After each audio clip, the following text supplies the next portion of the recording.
Friends, welcome to my YouTube channel gain education. आज के इस वीडियो में हम पढ़ेंगे क्लास 10th साइंस का chapter number 6 which is life process. तो चलिए स्टार्ट करते हैं। तो सबसे पहले यहाँ पर लिखा है कि हम कैसे डिफरेंशिएट करेंगे कि क्या चीज़ अलाइव है और क्या नॉट अलाइव है, मतलब किस चीज़ में जान है और किस में नहीं है। जैसे कि कोई भी डॉग है वो भाग रहा है, कोई भी गाय है वो अपना खाना चबा रही है, कोई भी इंसान चिल्ला रहा है गली में खड़े होकर, तो हम कह सकते हैं कि हाँ वो लिविंग बीइंग है।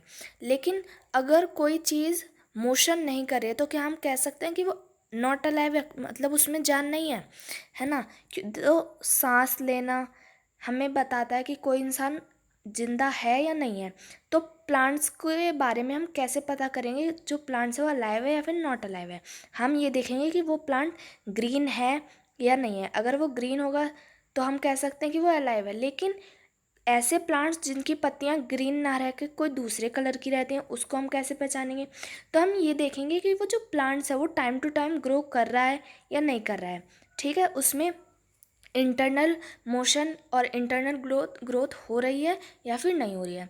ठीक है, तो देखो मूवमेंट जो है वो बहुत ज़्यादा, जो मूवमेंट है वो बहुत ज़्यादा इंपॉर्टेंट है किसी प्लांट को अलाइव या फिर नॉट अलाइव बताने के लिए। तो ऐसा मूवमेंट जो इनविजिबल होता है, हमें हमारी नेक्ड आई से नहीं दिखता, उसको हम क्या कहते हैं, मॉलिक्यूलर मूवमेंट। फॉर एग्जांपल कोई भी मॉलिक्यूलर मूवमेंट, जैसे कि कोई भी मॉलिक्यूलर मूवमेंट जो है वो लाइफ के लिए बहुत ज़्यादा ज़रूरी होता है। ठीक है, अगर हम बात करें बायोलॉजिस्ट की तो वो कहेंगे कि हाँ जो मॉलिक्यूलर मूवमेंट है वो बहुत ज़्यादा इम्पॉर्टेंट है किसी भी लाइफ स्पेन को चलाने के लिए। ठीक है, तो देखो ये मॉलिक्यूलर मूवमेंट ज़रूरी क्यों है किसी भी लाइफ स्पेन को चलाने के लिए।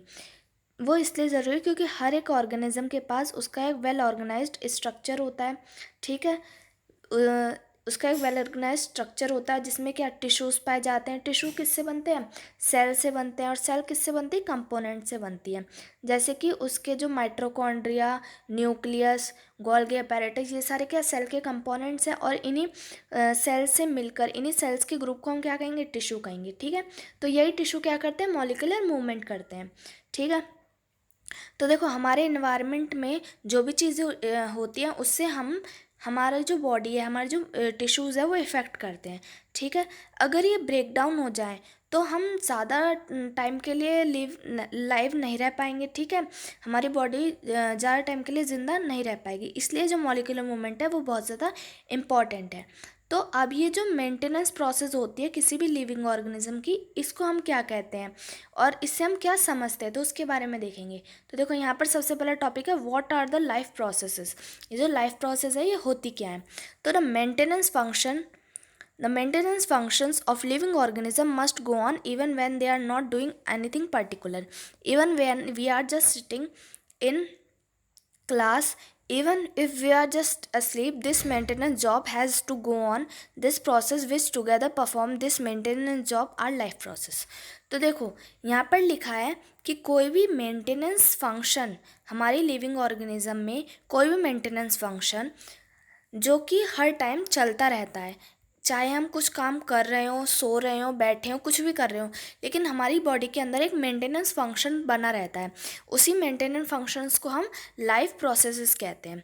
ठीक है, अब ये मेंटेनेंस फंक्शंस होते कौन कौन से उसके बारे में पढ़ेंगे। तो सबसे पहला फंक्शन क्या होता है, न्यूट्रिशनल प्रोसेस। न्यूट्रिशन प्रोसेस क्या होती है, तो देखो हम जब भी अपने मेंटेनेंस प्रोसेस की बात करते हैं तो हमें क्या हम हमारे ध्यान में क्या आता है कि हमारी बॉडी जो है वो डैमेज से, जितने भी हमारे डैमेज होते हैं एनवायरमेंटल डैमेज, उनसे बची रहे। ठीक है, हमारी बॉडी को प्रॉपर एनर्जी मिलती रहे। तो ये एनर्जी कहाँ से आती है, ये एनर्जी आती है बाहर से। कैसे, देखो मान लो हमने कुछ भी खाया, ठीक है, कोई भी खाना खाया, हमने खाया, वो खाना, उस खाने से हमें क्या मिला, न्यूट्रिशन मिला, है ना। वो न्यूट्रिशन हमारी बॉडी के अंदर गया है, रॉ मटेरियल जैसे हमने कोई भी खाना खाया तो वो खाना क्या एक रॉ मटेरियल है, उस खाने के अंदर क्या प्रेजेंट है, न्यूट्रिशन प्रेजेंट है। जब हमने वो खाना खाया तो वो खाना हमारे मॉलिक्यूल्स में मिला, उस खाने में जो न्यूट्रिशन था वो हमारे मॉलिक्यूल्स में मिला। ठीक है, और जो कार्बन बेस्ड फूड था वो हमारे मॉलिक्यूल्स में मिला। ठीक है, उसी से हमें क्या मिला, न्यूट्रिशन मिला, और इसी न्यूट्रिशन को हम कहेंगे क्या, न्यूट्रिशनल प्रोसेस। ठीक है, अब देखो, the outside source of energy could be quite varied since the environment is not under the control of the individual organism. This source of energy therefore need to break down or built up in the body and must be finally converted to a uniform source of energy that can be used for various molecular movement needed for maintaining life structure as well as kind molecule of the body need to grow. तो देखो, हमारी body को बाहर से मतलब बाहर के environment से अलग अलग टाइप की एनर्जी की ज़रूरत पड़ती है, लेकिन जो एनवायरनमेंट है वो हमारे कंट्रोल में नहीं है। इसलिए अपनी बॉडी को एनर्जी प्रोवाइड कराने के लिए हमें मॉलिक्यूलर मूवमेंट की ज़रूरत है। ठीक है, ये मॉलिक्यूलर मूवमेंट की वजह से हमारी बॉडी क्या करती है, ग्रो अप करती है। ठीक है, फॉर दिस केमिकल रिएक्शन, जो हमारी बॉडी में केमिकल रिएक्शन होती है मॉलिक्यूलर मूवमेंट और न्यूट्रिशन के बीच में, ये हमारी बॉडी के लिए बहुत ज़रूरी है। ठीक है, ऑक्सीडाइजिंग और रिड्यूसिंग रिएक्शन, मतलब कि ऑक्सीडाइजिंग रिड्यूसिंग रिएक्शन हमने फर्स्ट चैप्टर में पढ़ा था कि जब हम ऑक्सीजन लेते हैं और ऑक्सीजन गेन करते हैं और ऑक्सीजन लूज़ करते हैं, इस रिएक्शन को क्या कहते हैं, ऑक्सीडाइजिंग रिड्यूसिंग रिएक्शन या फिर रिडॉक्स रिएक्शन। ये रिएक्शन भी हमारी बॉडी के लिए बहुत ज़रूरी है ताकि हमारी बॉडी में पर्याप्त मात्रा में ऑक्सीजन बना रहे। ठीक है, ये जो ऑक्सीजन लेने की प्रोसेस है हमारी बॉडी में, ये हम किससे करते हैं, माउथ से करते हैं, मतलब हमारी बॉडी के आउटसाइड से करते हैं। लेकिन ये जो प्रोसेस है, ये प्रोसेस एक सेलुलर प्रोसेस है और सेल जो होती हैं उन्हीं को ऑक्सीजन की ज़रूरत होती है। ये एक सेलुलर नीड है। तो इस प्रोसेस को हम क्या कहते हैं, रेस्पिरेशन। मतलब कि जब भी हम बाहर के एनवायरनमेंट से ऑक्सीजन को बॉडी के अंदर गेन करते हैं, ठीक है, और वो हमारी सेल्स के अंदर एंटर करती हैं। ठीक है, और वहाँ पर जो ऑक्सीडाइजिंग रिड्यूसिंग रिएक्शन होती है यानी डिटॉक्स रिएक्शन होती है, इस प्रोसेस को हम रेस्पिरेशन कहते हैं। ठीक है, तो हमने दो प्रोसेस पढ़ ली लाइफ प्रोसेस में, फर्स्ट न्यूट्रिशन प्रोसेस और दूसरी रेस्पिरेशन प्रोसेस।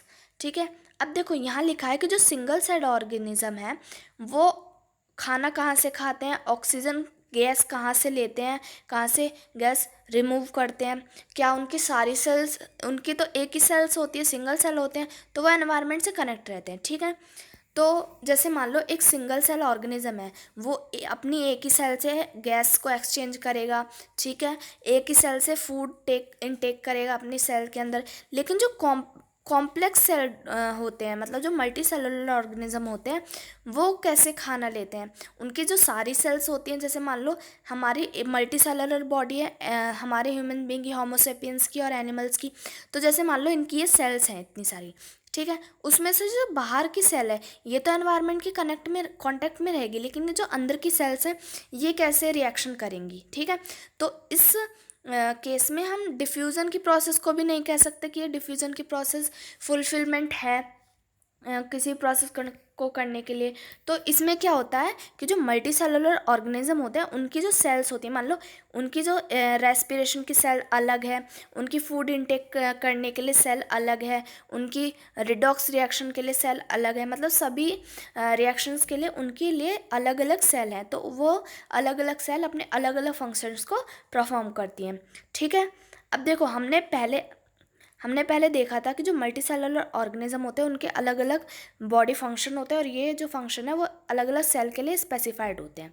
ठीक है, तो देखो हम ये कह सकते हैं कि जो हम खाना और ऑक्सीजन इनटेक करते हैं वो अलग अलग टिश्यू में जाता है, खाना अलग टिश्यू में जाता है और ऑक्सीजन अलग टिश्यू में जाता है। लेकिन however, this pose a problem since the food and oxygen are now taken up at one place in the body of the organism while all part of the body need them. This situation create a need of transportation system of carrying food and oxygen from one place to another in the body. अब यहाँ पर एक question raise होता है कि मान लो एक cell को टिश्यू खाने की ज़रूरत है और एक को ऑक्सीजन की, तो वो वहाँ पर पहुँच गया, लेकिन बॉडी के एक पार्ट में खाना पहुंचा, एक पार्ट में ऑक्सीजन पहुंचा, लेकिन अलग अलग पार्ट्स को भी इनकी ज़रूरत है। तो ऐसे में क्या होगा, ऐसे में प्रोसेस होगी ट्रांसपोर्टेशन प्रोसेस कौन सी होती है, जब खाना और ऑक्सीजन एक पार्ट बॉडी के एक पार्ट से दूसरे पार्ट में थ्रू द ब्लड ट्रांसफ़र होता है, उसको कहते हैं ट्रांसपोर्टेशन प्रोसेस। ठीक है, अब देखो यहाँ पर लिखा है कि जो केमिकल रिएक्शंस होती हैं हमारी बॉडी में कार्बन और ऑक्सीजन की, ठीक है। वो क्या करती हैं, एनर्जी को जनरेट करती हैं, ठीक है। बाय प्रोडक्ट्स बनाती है, बाय प्रोडक्ट्स मतलब जो कि यूजलेस होते हैं, किसी भी यूज़ के नहीं होते, वो हमारी बॉडी के लिए क्या हार्मफुल होते हैं। और वेस्ट प्रोडक्ट होते हैं, इनको रिमूव करने के लिए हमारी बॉडी में क्या एक प्रोसेस होती है, एक्सक्रीशन, ठीक है। जो भी हार्मफुल प्रोडक्ट होते हैं जो हमारी बॉडी से रिमूव होते हैं उस प्रोसेस को कहते हैं एक्सक्रीशन प्रोसेस, ठीक है। Again if the basic rule for body design in multi cellular organism are followed, a specialised tissue for excretion will be developed. तो यहाँ बोला है कि जैसा कि हमने पढ़ा था कि अलग अलग एक्टिविटी के लिए, अलग अलग फंक्शंस के लिए अलग अलग सेल स्पेसिफाइड है, इसीलिए इसी तरह रेस्पिरेशन एक्सक्रीशन के लिए भी अलग अलग सेल स्पेशलाइज्ड हैं।